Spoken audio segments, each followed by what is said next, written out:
Alright, so let's continue to the last subtopic for this chapter, that is 6.3, analysis of cash flow. So in this 6.3, we're going to learn 6 subtopics for this 6.3. First one is the 6.3.1 case analysis of cash flows of Campbell soup. 6.3.2 inferences from analysis of cash flows. 6.3.3 alternative cash flow measures. 6.3.4 company and economic conditions. 6.3.5 free cash flow. 6.3.5 cash flows has validators. Okay, so this is what we're going to cover. And the frequently question asked is this one, 6.3.5 free cash flow. So now let's go to the 6.3.1 case analysis cash flows for Campbell soup. So after we have prepared the statement of cash flow, what we can analyze is that we can get the major sources of cash as well as major uses of cash. So from the cash flow, we can know the sources lah, sumber. So kita akan dapat duit kita daripada mana. Okay, kalau Campbell ni, okay, they get 55% from their operating cash flow, which is good lah. Okay, dia dapat, memang duit dia dapat daripada 55%. Dia dapat daripada operating cash. So, yang lain dapat borrowings, miscellaneous, asset business sales, and others. Okay. And then kita boleh tengok pula, okay, Campbell ni dia guna duit dia dekat mana? Okay, so most of the cash Campbell used to purchase their asset is around 34%. Then other used for business acquisition, to repay the debt, as well, short-term debt, long-term debt, and then to pay the dividends for 12%, miscellaneous 11%, and others. Okay, inilah analisis yang kita boleh buat daripada cash flow. So now let's go to the 6.3.2 inferences from analysis of cash flow. So daripada analisis tu, apa yang kita boleh interpret ialah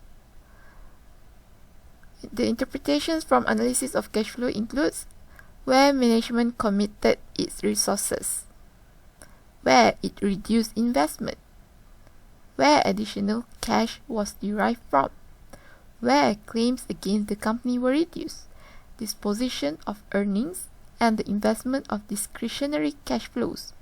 Okay, know the size, composition, pattern, and stability of operating cash flow. Ini yang kita boleh dapat daripada analisis tu. Okay, kita dapat, okay, management ni dia nak fokus kepada resource yang mana satu. Lepas tu dia nak reduce investment dia mana. Okay, dia boleh dapat additional cash tu daripada mana. Semua ni. Okay, ini saja. Itu saja, nothing much. Okay, so now let's go to the 6.3.3 alternative cash flow measure. Okay, so sekarang kita nak tengok pada another alternative untuk measure cash flow ialah dengan menggunakan EBITDA, earning before interest, taxes, depreciation, and amortization. Okay, so this EBITDA is used to analyze a company's operating profitability before non-operating expenses such as interest and other non-core expenses and non-cash charges, that is depreciation and amortization. Ini tujuan kita guna EBITDA ni, nak analyze company's operating profit before non-operating expense dan juga non-cash item. So macam mana nak kira EBITDA?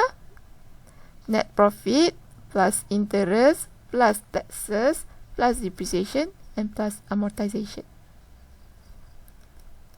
Okay, sekarang kita tengok macam mana nak kira dia dengan menggunakan illustration XYZ company. Okay, inilah XYZ company. Okay, dia bagi ni, this one. So nak kira EBITDA, kita kena ambil net profit before. Okay, so earning before interest and tax. Okay, ambil lah sales ni tolak dengan cost of goods sold, tolak dengan operating expenses. So you akan dapat 68 million minus with 45 million, so you get 23 million. Ini baru EBIT. Sekarang kita kena perlu buat tambahkan dengan depreciation dan juga amortization. Okay, so depreciation dia bagi 2.5 million. So betul tak? This one lah. Value of crane dia bagi 25 million. So dia ada 10 years. So betul lah. Kita punya depreciation 2.5 per year. Ni pula untuk amortization. Okay, sama juga. So betul lah 200,000. So untuk calculate EBITDA, just plus the 23 million plus with 2.5 million plus with 200,000. So kita dapatlah EBITDA. Macam ni lah nak kira EBITDA. Okay. So now let's go to the 6.3.4, company and economic conditions. So kat sini kita akan tengok company, jenis company maksudnya. Kita akan tengok dari segi successful company dan juga unsuccessful company. Dan juga economic condition lah. Economic condition tu kita akan ada inflation, deflation dan juga stagflation. Okay. So if you want to interpret the cash flow from operation, there are two dimensions used to be viewed. First, the success company and unsuccess company. Second is the economic condition. So now let's take a look at the changes in operating working capital and economic condition. Inilah, this is inflation, harga naik, stagflation, mendatar, and deflation, menurun. Okay, this is the economic condition. So kita akan tengok dari segi success company dan juga unsuccessful company. Success company, unsuccessful company. Okay. So changes in operating working capital, this one lah. Increase in receivable. Kita akan tengok dari segi receivable dan juga inventories. So bila increase in receivable, dia boleh bawa maksud kepada dua lah. Reason kenapa dia receivable kita boleh increase. First, sebab kita expanding customers demand. Itu yang pertama. Dan yang kedua, mungkin juga disebabkan kita inability to collect debts. So, untuk successful company, dia punya receivable increase is due to the expanding customers demand. Whereas, for unsuccessful company, dia punya receivable increase is due to the inability to collect debts. Dia tak mampu nak kutip hutang daripada dia punya account receivable. Sebab tu receivable dia increase. Okay, so boleh nampak faktor yang sama, increase receivable, tetapi reason yang berbeza disebabkan dua company yang berbeza. Okay, so next ialah increase in inventories. Okay, so inventories boleh increase due to increase in production. So untuk successful company, dia punya inventories increase disebabkan oleh production dia increase. Whereas for the unsuccessful company, inventory dia pun increase juga, but the reason is because they are unable to sell the product. That's why inventories dia increase. Okay, that is the changes in operating working capital in terms of successful company dan juga unsuccessful company. So sekarang kita akan tengok in terms of economic conditions. So antara inflation, stagflation and deflation yang akan memberikan financial burden ialah bila dalam inflation condition. Inflationary conditions add to the financial burdens and challenges of company.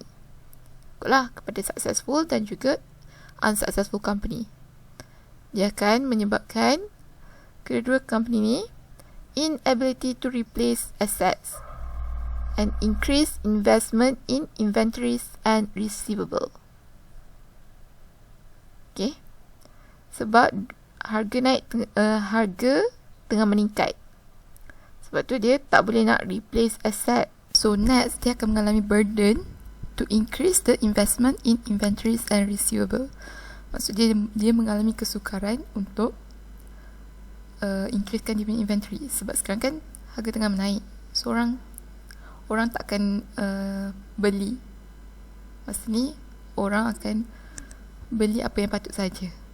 Okay, that's why dia akan mengalami burden in increasing the inventory and receivable.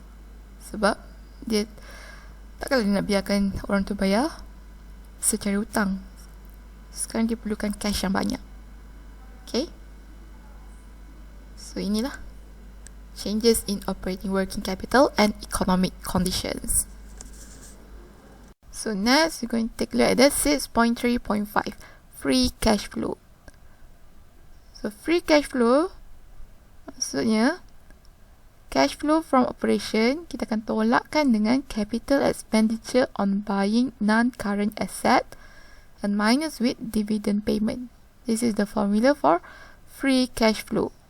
So bila kita buat ni, bila kita positive free cash flow indicate the amount available for the business activities after allowance for financing and investing to maintain the productivity at the current level. Itu maksud positive free cash flow. In other words, the free cash flow is the cash that a company is able to generate after spending the money required to run or expand its business. Itulah free cash flow. Okay, cash yang company tu dapat generate selepas dia spend all the money. Okay. So, another definition that is widely used, free cash flow equal to net operating profit after tax minus with the change in net operating asset. So, ada dua method kan. So, you tengoklah method mana yang ada information tu, that method lah yang akan you guna.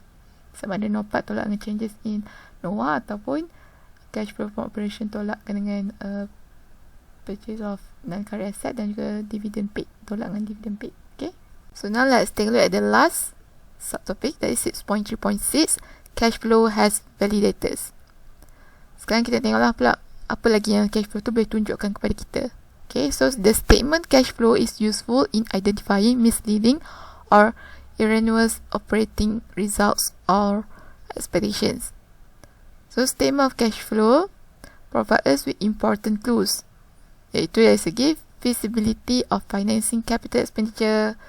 Kita boleh tengok juga cash resources in financing expansion, dependence on external financing. Lepas tu kita boleh tengok future dividend policies, ability in meeting debt service requirements. So kita boleh tengok financial flexibility to unanticipated needs or opportunities. So kita boleh tengok financial practice of management. Dan last sekali kita boleh tengok quality of earnings. Ini saja. Okay, so kita boleh tengok cash flow validity. Kita dah tengok dia punya macam mana nak measure cash flow lagi, guna EBITDA. So kita tengok pula free cash flow, maksudnya daripada operating cash flow tu berapa banyak cash yang kita boleh guna, yang kita dapat. Okay, lepas tu kita tengok sebab inferences, kita analyse cash flow. So itulah untuk 6.3 ni. Okay, yang paling penting kat sini lah free cash flow lah. Biasa dia tanya nak kira tu. Okay, so that's all, the end for this chapter 6. So thank you for watching, thank you for listening, and I hope you can understand this chapter very well. So that's all for me. Thank you, bye, assalamualaikum.